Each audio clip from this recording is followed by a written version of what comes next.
Bismillahirrahmanirrahim. Kata mu'alif ya kan? Kata mu'alif, kata penyusun kitab ini Syekh Imam Tajuddin bin Athaillah Al-Iskandari radhiyallahu anhu dalam kitab Tanwir. Apa katanya? Maka jikalau engkau mulia dengan Allah Azza wa Jalla, niscaya kekal muliamu. Nah, jadi mulia yang datang dari Allah itu bukan kemuliaan yang kita cari dengan nafsu kita. Nah, enggak, dia timbul sendiri. Yang diminta dari kita ini adalah idfin wujudaka fi ardil khamuli fama nabata bi ghairi gharsin lam yatimma nataju. Tanamkan dirimu di dalam bumi yang tersembunyi, enggak nonjol-nonjolkan, enggak mau pamer-pamer, enggak nunjuk-nunjukkan sama orang. Maka sesuatu yang ditanam, maka sesuatu yang tumbuh tapi tidak ditanam, itu tidak sempurna buahnya. Tapi kalau udah kita tanam dulu, mulia dia. Ini mulianya dari Allah. Gitu dia. Jadi Allah kasih ilmu, mulia. Allah kasih paham, mulia. Allah kasih harta, mulia. Allah kasih keahlian, mulia. Bermacam-macam mulia, tapi enggak dari kita. Allah tinggal menjalankan sebab-sebab yang bakal kita tempuh. Ini mulianya dari Allah ya. Itu mulia dari Allah ya, gitu ya.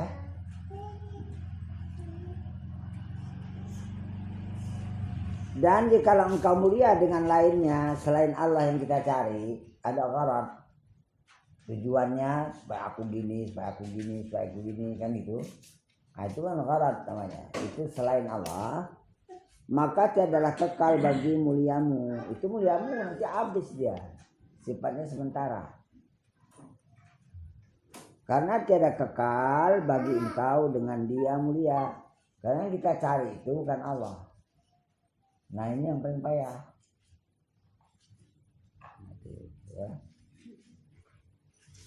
Dan kata setengah kata sebagai mereka itu, maka hendaklah jadikan olehmu pada Tuhanmu akan tiap-tiap muliamu. Sudah dijelaskan tadi. Mulia itu datang dari Allah duluan, bukan dengan nafsu hawa.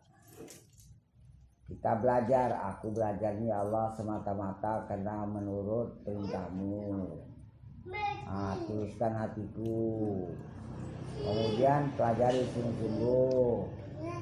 Nggak ada tujuan apa-apa, semata-mata karena melaksanakan perintah. Nanti ilmu itu berkat ya. Berkat datang dari Allah, kemudian digunakan dan dia terus istilahnya terus terpakai terus, dan tidak ada orang yang membatalkannya lagi. Karena ilmu itu datang dari Allah betul-betul. Maka tetaplah dia mulia tadi ya. Maka jikalau engkau mulia dengan yang mati, maka bahasanya muliamu itu mati. Benda mati, dunia mati, orang mati. Dengan itu kita yang mati. Tapi kalau yang hidup tidak. Maka karena itu ulama Al-Sufi mengatakan, ya ulama uz-zahir, akhadtum ilmakum min maitin ila maitin, wa akhadna ilmana minal hayy alladzi la yamut. Wahai ulama az-zahir, ulama yang hanya mengkaji ilmu zahir, kalian ambil ilmu kalian itu dari yang mati kepada yang mati. Kalau ambil ilmu kalian dari orang mati. Kitab benda mati. Dan kami ambil ilmu kami minal hayyil ladzi la yamut, dari Allah yang hidup dan tidak akan mati-mati. Apa itu? Ilmu laduni. Beda dia, ilmu yang langsung perjalanan ke menuju pada Allah, paham, nampak, nyata, terang. Nah, ini ya dia ilmu yang terbawa. Walaupun badan itu mati, ilmu itu terbawa. Rohaninya itu yang bawa. Walaupun dunianya habis kiamat, ilmu itu terus terbawa. Dia berjumpa dengan Allah di akhirat. Nah, ini dikatakan ilmu yang datang dari yang hidup.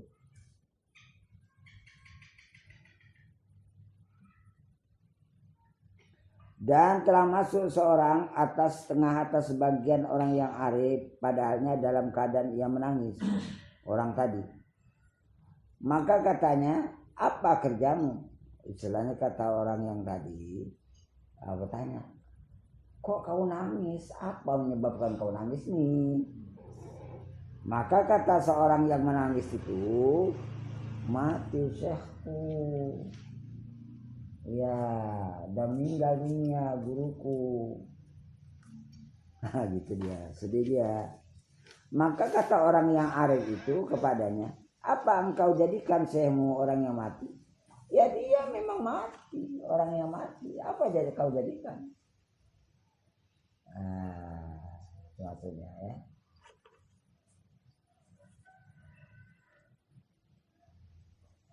Maka ada demikian itu seolah-olah menyuruh akan dikau dengan melazimkan makam tajrid. Ini seakan-akan ada didikan menyuruh kita ini menduduki makam tajrid. Lepaskan segala sesuatu yang bukan Allah tuh jangan ada lagi di hati. Itu tajrid. Iya. Walaupun dia kita mulai dari bidayah, asbab, tapi mengupayakan di dalam asbab yang kita cari itu, dia terus, tapi memang badannya asbab, tapi di dalam mencari asbab dia tajrid. Supaya perjalanan kepada Allah itu cepat dia, karena nggak dicampuri oleh yang lain. Dia paham, ngerti tentang Allah tuh. Itulah tajrid. Berarti hati tajrid, Pak. Badan asbab, tapi hatinya tajrid. Berarti dia berpasangan.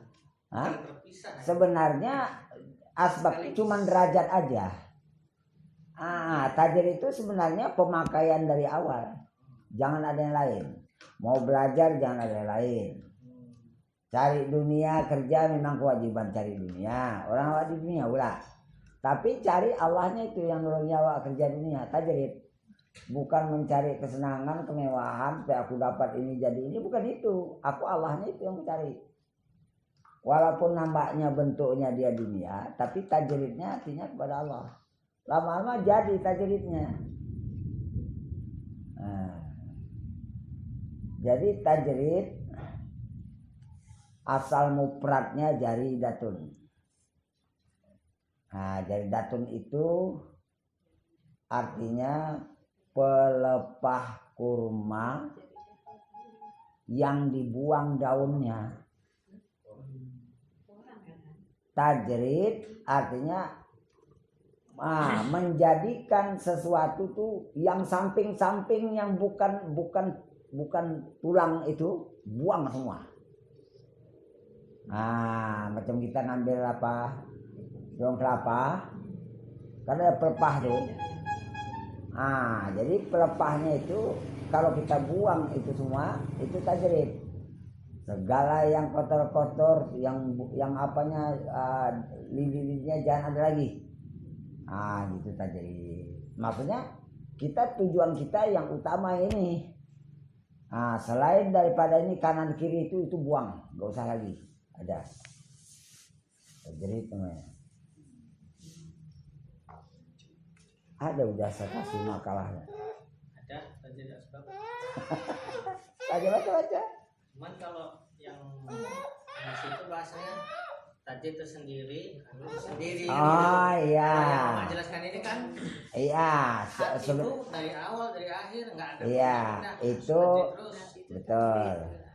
jahir asbab gitu. Jahir asbab. Nah, cuman dikatakan situ dipisahkan karena masih kita berusaha berupaya, itu aja masalahnya. Sebenarnya dalam berusaha itu, sebenarnya kita udah mulai belajar pakai tajrid. Kalau di kitab ini kan menyengaja berniat pindah dari asbab ke tajrid itu kan nafsu. Tapi kalau udah hawa ini nggak ada lagi pindahan itu. Nggak ada. Dia secara alami perjalanan. Iya. Nah, itu dia. Ya sebenarnya gitu ya sebenarnya. Cuman karena memang kadang-kadang memberi paham pada orang awam. Iya. Nah, jadi berbicara itu kadang-kadang yang dapat diterima oleh orang awam. Nah, ini memang payah memahaminya nih. Kita teruskan. Menghilangkan barang yang lain daripada hati. Udah paham tadi pemakaiannya. Karena bahwasanya tiap-tiap mulia itu adalah hijab daripada Allah Ta'ala. Sebab seseorang kalau merasa mulia dia terhijab. Dia tetap hamba. Oh mulia di badan, bukan aku punya ini. Gitu. Ilmu di badan kan ilmu mulia. Bukan aku punya. Harta ada pada badan. Mulia kan. Ini bukan aku punya. Jadi kita punya, yakni hamba. Yang mulia-mulia yang ada pada badan itu Allah punya. Biar aja Allah punya itu, jangan diambil-ambil. Sebab kalau kita ambil satu aja terhijab ya. Mana terhijab? Terasa aku? Terasa akunya itulah yang membuat hijab. Memang payah kali pakai untuk Allah nih. Sikit aja terambil dah. Jadi saya bilang tadi Bijay, kenapa kita sampai sekian puluh tahun kok payah kali dapati Allahnya ya? Sebenarnya gini, secara hak ketuhanan Allah, dia nggak mau itu menutup hamba tuh nggak mau. Dia terus menampakkan. Cuman hamba ini tatkala dijahirkan oleh Allah hak ketuhanannya, kaya, kepandaian, harta, dunia, dijahirkan untuk badan. Ini diambilnya aku punya. Itulah menyebabkan orang terhijab pada Allah. Padahal itu nikmat. Diakuinya punya dia. Diakuinya ini aku punya, ini ilmuku, ini aku punya, aku carinya payah. Udahlah terhijab itu.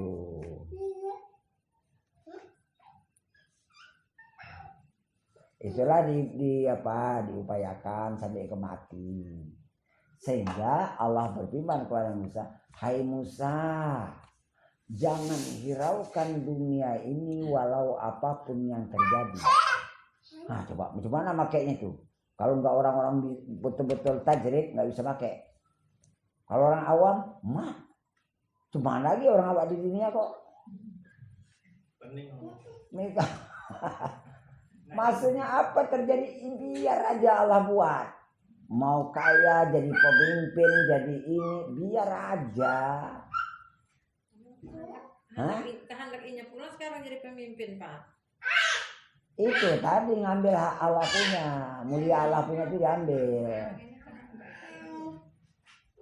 Maka sekarang pandangan orang kan dunia berebut-rebut, kemuliaan berebut-rebut. Kapan mau jumpa sama Tuhan? Orang nggak mau memakai kehambaan dia. Padahal kalau dengan Allah yang itu bukan lari, makin datang, makin mulia.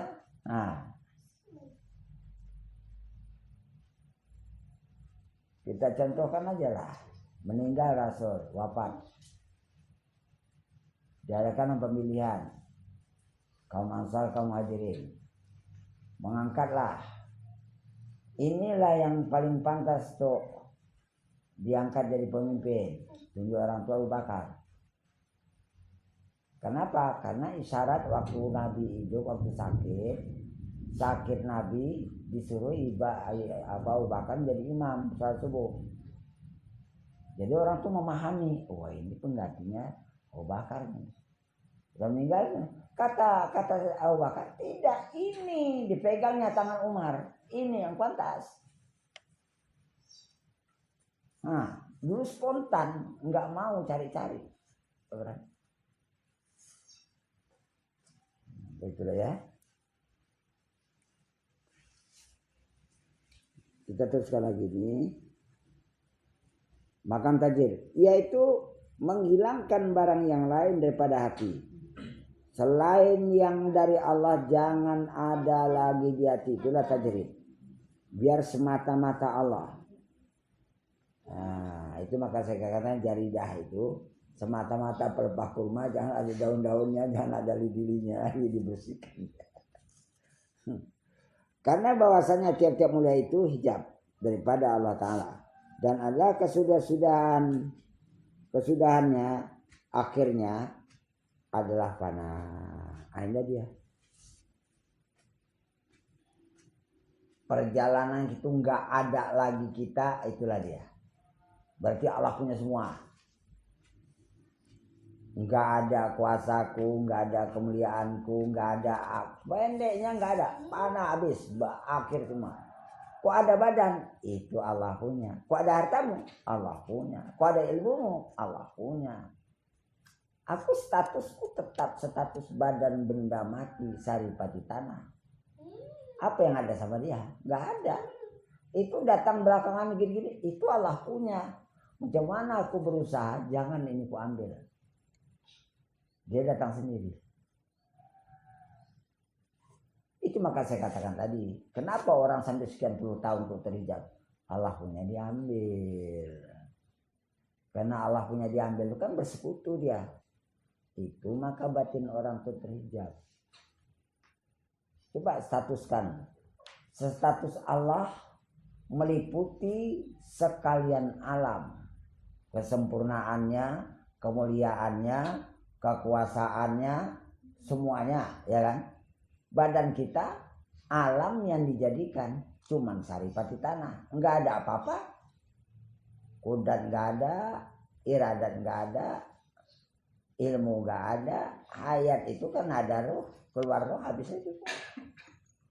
Nah, tapi karena Allah tidak memuliakan awak, dibuatnya asbab.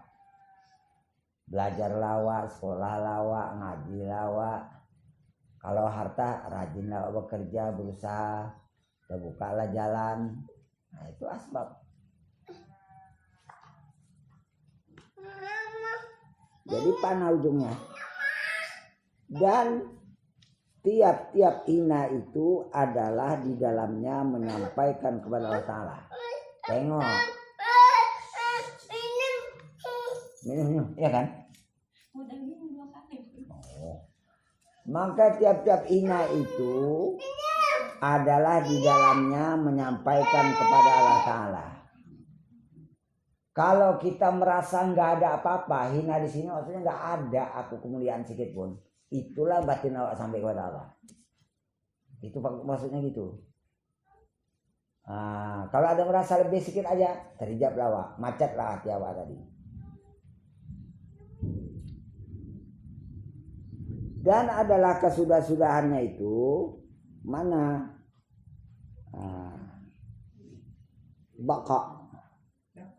Baka dengan Allah jadinya. Terus badannya itu memang badan, tapi hatinya terus menerus dengan Allah. Terus menerus dengan Allah itu namanya baka. Walaupun terpisah badan nggak masalah. Kembali kepada fungsi ruh semua, ruh asli min amri Rabbi. Fungsinya gitu. Ruh di dalam urusan Tuhanku. Berarti pahamnya. Aku di dalam urusan Tuhanku, bukan aku ngatur urusan diriku. Itu maka tak peduli misalnya badan ini terpisah, nggak masalah. Orang ganti dia nanti badan baru. Terkeluar dari jasad karena kematian, keluar ruh daripada jasad, itu namanya setelah mati. Badan terus mengalami ya kembali kepada sifatnya tanah, tapi ruh itu dengan Allah terus tetap di situ, merasa berbadan memang. mengenai amri robi itu kan Pak. Nah. Ustadz yang nggak ngerti nih sekarang ngartikannya ini, kalau ditanya masalah ruh min amri robi gitu ya, artinya dia mengartikan kalau kita ditanya ruh itu Allah yang tahu, urusan Allah gitu. Padahal amri robi tadi kan kita urusi Allah, bukan urusan Allah yang tahu. Bukan urusan.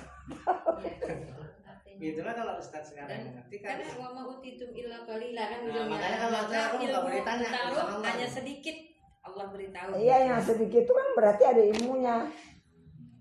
Bukan berarti menafikan sama sekali. Kalau kita ditanya ruh, udah itu urusan Allah aja. Gitu kan. Misalnya kita mudahkanlah. Itu siapa yang ngurus? Oh, itu si A yang ngurus, itu urusan dia. Berarti kita jangan ambil.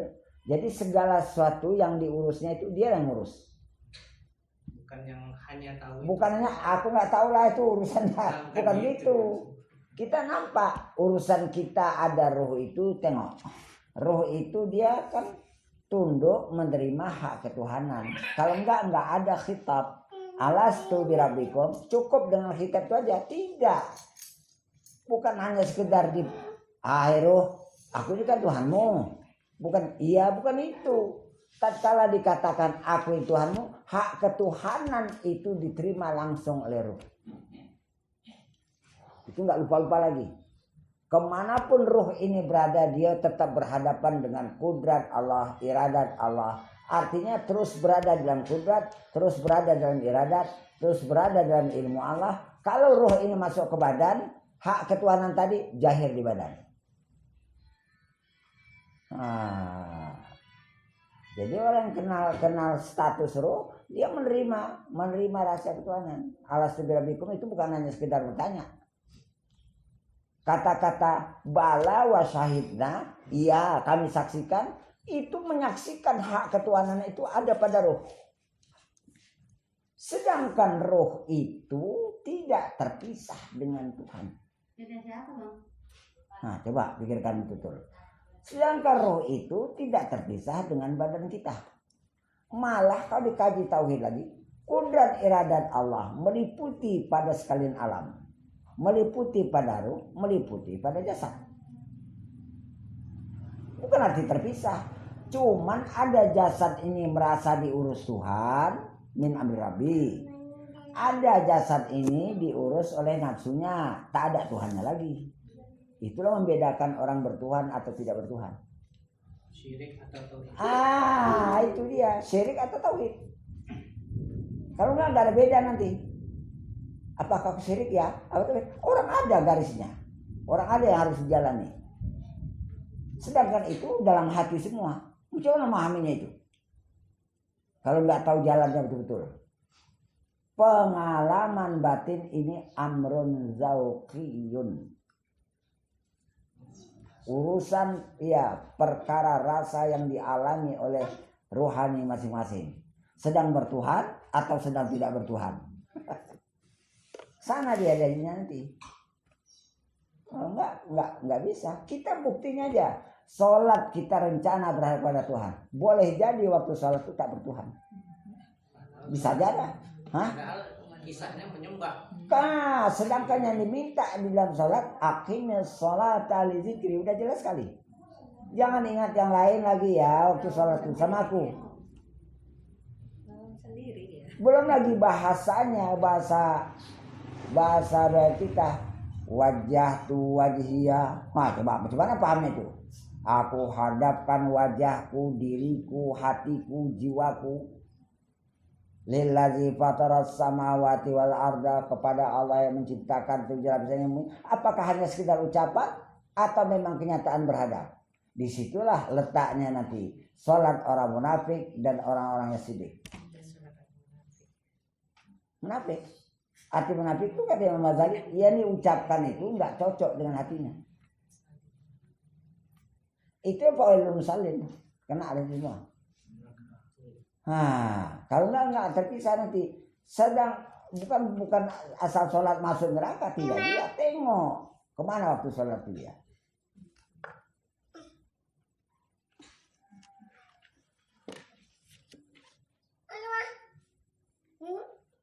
allazina hum an salatihim yuraun. Yang saling itu pertama, yang ini aja kita bahas dulu. Waktu dia sholat itu yuraun. Ro'a, iya melihat. Waktu hatinya nggak nengok Tuhan, nggak berarti Tuhan. Dunia, orang, cari nama, cari pamer, ambil perhatian. Bukan Tuhan, bukan Tuhan, bukan Tuhan waktu. Malah sajadah aja pun yuraun. Hah? Hatinya pula nengok sajadah. Tuhannya mana? Nggak ada. Tuhannya sajadah lah. Sajadah. Itu yang ditengok pula. Orang itu berarti oleh hatinya. Kalau pejam Tuhannya gelap-gelap. Semut-semut.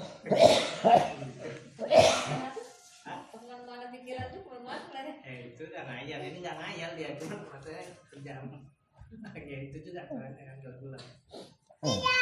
Nah, jadi kita apa mengembalikan kepada akar kata aja ya apa ya kan. Nah jadi bahasannya jelas dia. Dia minta tafsir macam mana? Itu kan. Jadi kan nggak butuh Tuhan lah kalau itu. Hah? Apa mau dikata itu? Ada rumus ada. Macam mana dia berhadapan dengan Tuhan? Nah kan nggak ngabut. Macam mana melatih kita tuh supaya kita tuh diatur oleh Tuhan? Itu maka kata Ibnu Ruslan al-Syirki betul juga perkataan ini. Kullukum syirkun khafiyun wa la yazharu tauhiduhu illa kharaja min nafsihi. Setiap kamu itu terus berada dalam syirik khafi dan tak jelas tauhidnya, tak nyata. Melainkan dia udah bisa keluar dari dirinya. Baru ini ya diriku yang ngaturnya rupanya Allah. Baru ya.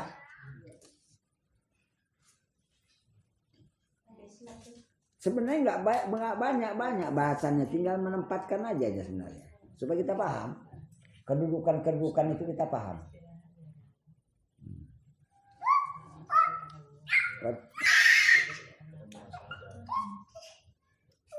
Mana tadi?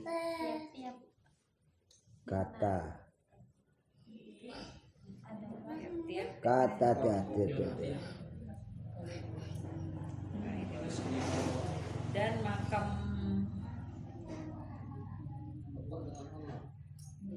bakar dengan Allah tadi ya?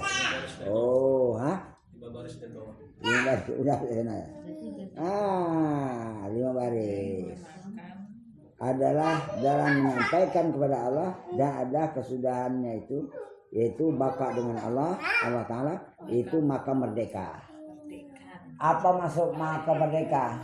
Dia tidak diperhamba oleh dunia, dia tidak diperhamba oleh nafsu, dia tidak diperhamba oleh benda, dia tidak diperhamba oleh sesuatu selain Allah. Itu maka merdeka. Dia hanya diperhamba oleh Allah aja.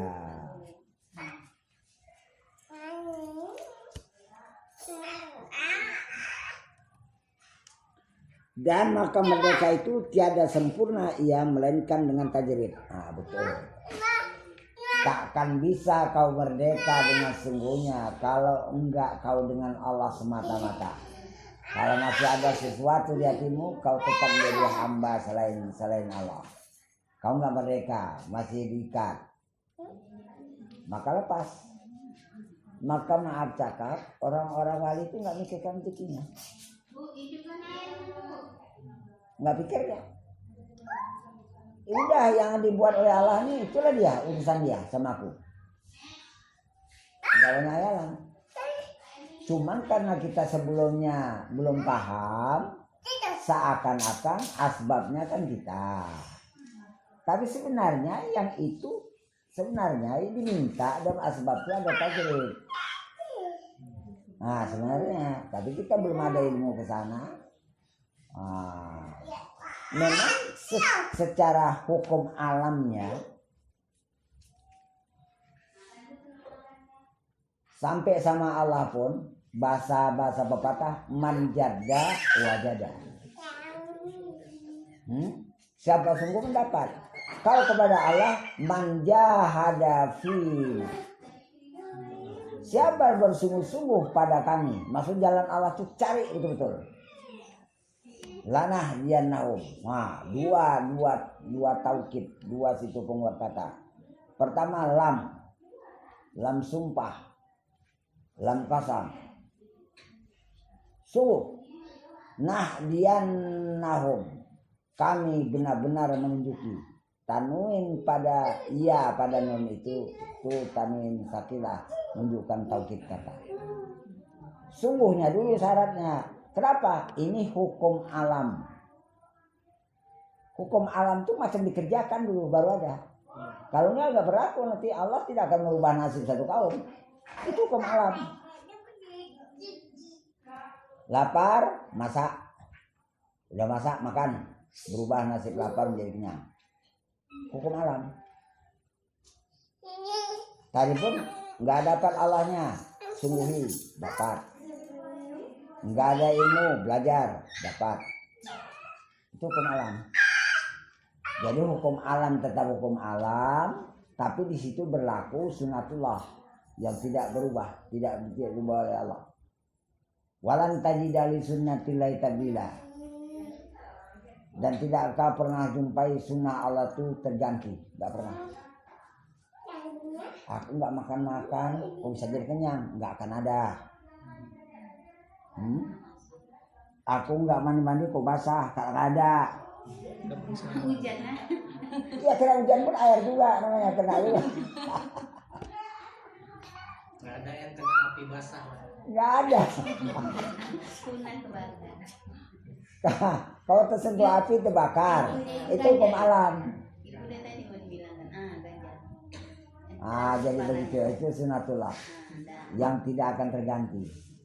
Jadi kalau mau dapat cari, itu hukum alam. Kalau dibalik ini Pak, itu kan kalau kita sungguh-sungguh ini ibadah apa mengikuti apa akan dapat Allah. Tapi kalau dibalik ini karena Allah menghendaki dia dekat dengan Allah, dia si hamba tadi buat ibadah. Maka dibuatlah sebabnya. Dia Maka pula Allah jadi ibadah. membuat dia itu menjadi sungguh-sungguh kayak gitu. Itu memandang asal, sebenarnya kayak gitu. Sebenarnya kayak gitu, tapi karena orang awam kan nggak tahu mana awalnya bukan. Itu bahasa hakikat lah. Bahasa hakikatnya lah. Hakikatnya memang begitu. Memang kalian ini datang kemari memang karena kemauan Allah untuk memberi paham ilmunya kepada kalian, maka dirajinkan kalian datang, disungguhi hati kalian mau belajar, karena memang kemauan Allah itu memperkenalkannya kepada kalian. Kalau enggak Allah menghendaki enggak bisa. Nggak bisa. Berarti awak ini bersyukur aja Pak ya. Itu Bukan tadi. karena awak mau nih sebenarnya. Tapi udah karena Allah mau ya awak kan. Iya, itu udah ada bahasa.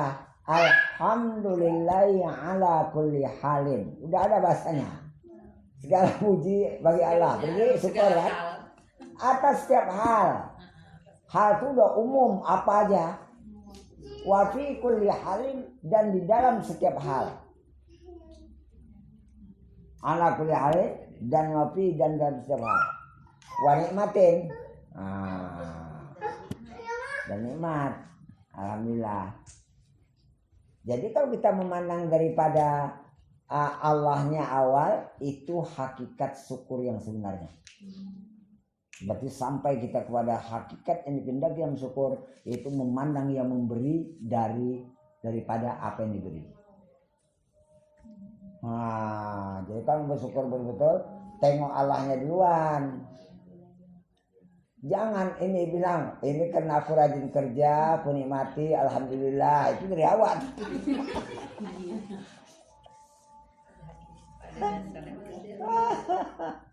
Itu Allah buat awak rajin kerja. Karena dia bakal menyampaikan yang kita dapat itu. Jadi sebab alam dunianya, asbabnya kita pun berusaha tadi kerja. Karena takdir Allah memang itu milik awak jadinya. Berarti memang ditakdirkan itu senang ya kan? Ya mana itu makan nasib pun nggak tahu kita. Kita sebenarnya menerima takdir semua. Takdir orang senang, takdir orang susah. Masih beruntung. Badan lengkap. Tangan masih 2. Sampai sekarang masih bisa bernapas. Bisa menambahkan. Ya gitu kan. Sekali lagi ya, biar itu tambahin. Saya mau gini, paham itu. Ngerti mendudukkan satu-satunya itu. Nah, jadi jelas dia. Menempatkan diri kita nggak ragu lagi. Walaupun sedikit tapi kita ngerti, paham.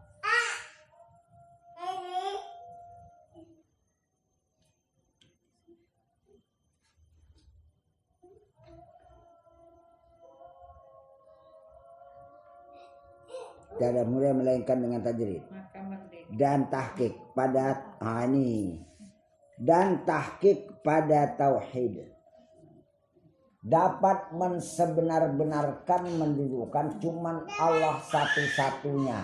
Apa pahamnya? Cuman satu-satunya Allah yang berbuat, enggak aku. Cuman satu-satunya Allah yang menolong, enggak aku, enggak kemampuanku. Cuman satu-satunya Allah yang anugerahkan, bukan usahaku. Nah, memang satu-satunya Allah beri ilmu, dibuatnya aku mau belajar. Bukan aku. Kalau tekan panah aku 2 nanti, enggak 1 dia. Syirik lah. Syirik jadinya. Baik dunia, baik kerja, baik sholat, baik ilmu, semua tauhid. Sebenarnya tauhid semua.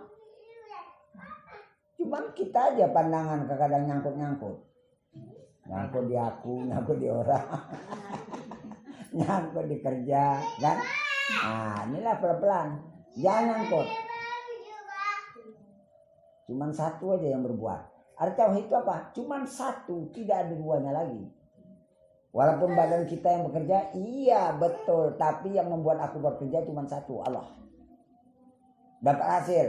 Karena Allah hendak mentakdirkan itu dapat kudapati. Jalan dunianya aku bekerja. Cuma 1 berbuat, bukan aku. Akunya nggak bisa berbuat. Apalagi ditambah ayat wallahu khalaqakum wa ma ta'malun. Apalagi cuma itu, tutup lalu dah. Dan Allah menciptakan kamu dan menciptakan segala perbuatan kamu. Nah, gimana lagi bilangnya lagi? Kerja dunia kah? Nah, berusaha kah? Sholat kah? Semua Allah buat. Maksiat. Nah, tatkala diberikannya maksiat, kita dihijab. Dihijab oleh Allah, nafsu pun berperan. Yang membuat menghijab itu dia, karena itu dia tidak menyesatkan awak. Tapi kalau dia memberikan nur, hidayah, diterangkan batin awak. Jadi nggak heran, itu maka manusia itu ada kufur, ada kafir, ada munafik, ada bertauhid, ada orang syirik. Itu menurut apa yang dimaui oleh Allah pada tiap orang. Jadi kita ini sebenarnya kalau dikaji-kaji, menerima takdir katakanlah barangkali, mudah-mudahan banyak takdir baiknya sebenarnya.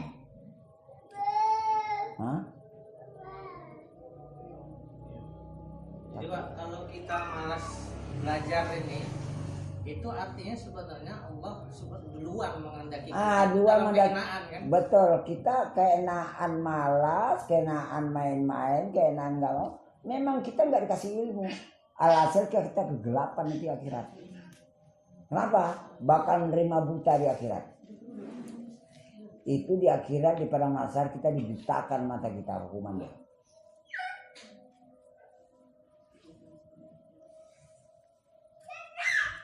Sampai ke titik ini ya, sekali lagi ya.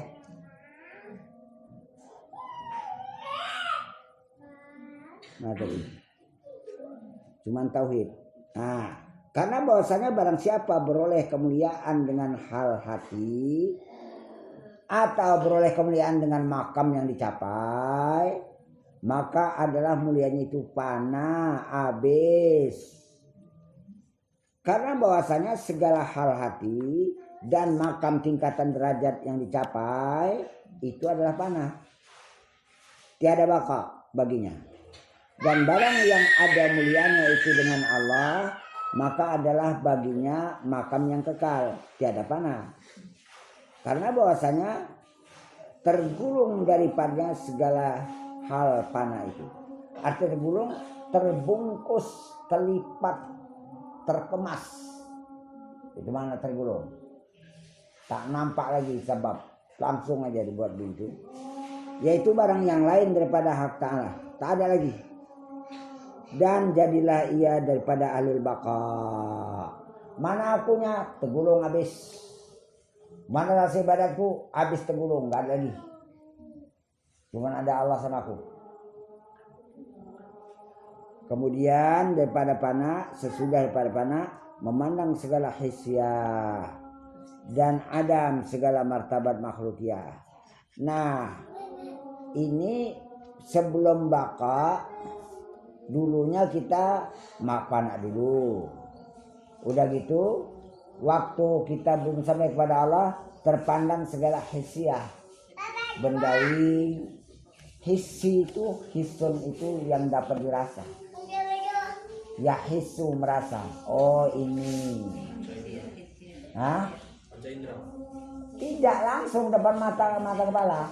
Orang buta pun tahu. Priok, cabe. Orang dapat rasa. Jadi hisiah itu Itu rasa. hisiah itu enggak perasaan langsung dah dapat diraba, ditengok, dipegang dan langsung. Itu hisiah. Kalau yang bangsa nilai itu ma'nawiyah namanya. Ma'nawi. Hisiah itu bendawi yang dapat dirasa langsung.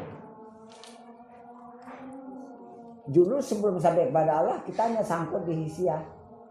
Alam yang kita tengok, benda yang kita tengok. Sebelum sampai kepada fana, sudah fana baru ke baqa. Nah gitu dia. Dan ada segala martabat makhlukiyah.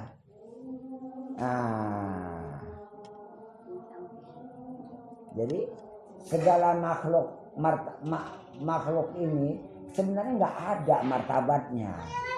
Yang punya martabat itu Allah. Allah memberikan kepada siapa? Iya, martabat itu derajat naik. Itu Allah sendiri yang memberikan. Pada dasarnya badan awak saripat tanah. Martabat apa yang ada? Ilmu nggak ada. Orang belum ada yang membawa ilmu. Ruh. Walau alam bisa. Ya kan datang ya. Akhirnya kita sikit-sikit. Tapi saya mau paham ngertinya ini yang saya mau. Supaya kita jadi nggak terpengaruh lagi. Walau alam bisa. Atayul hakiki.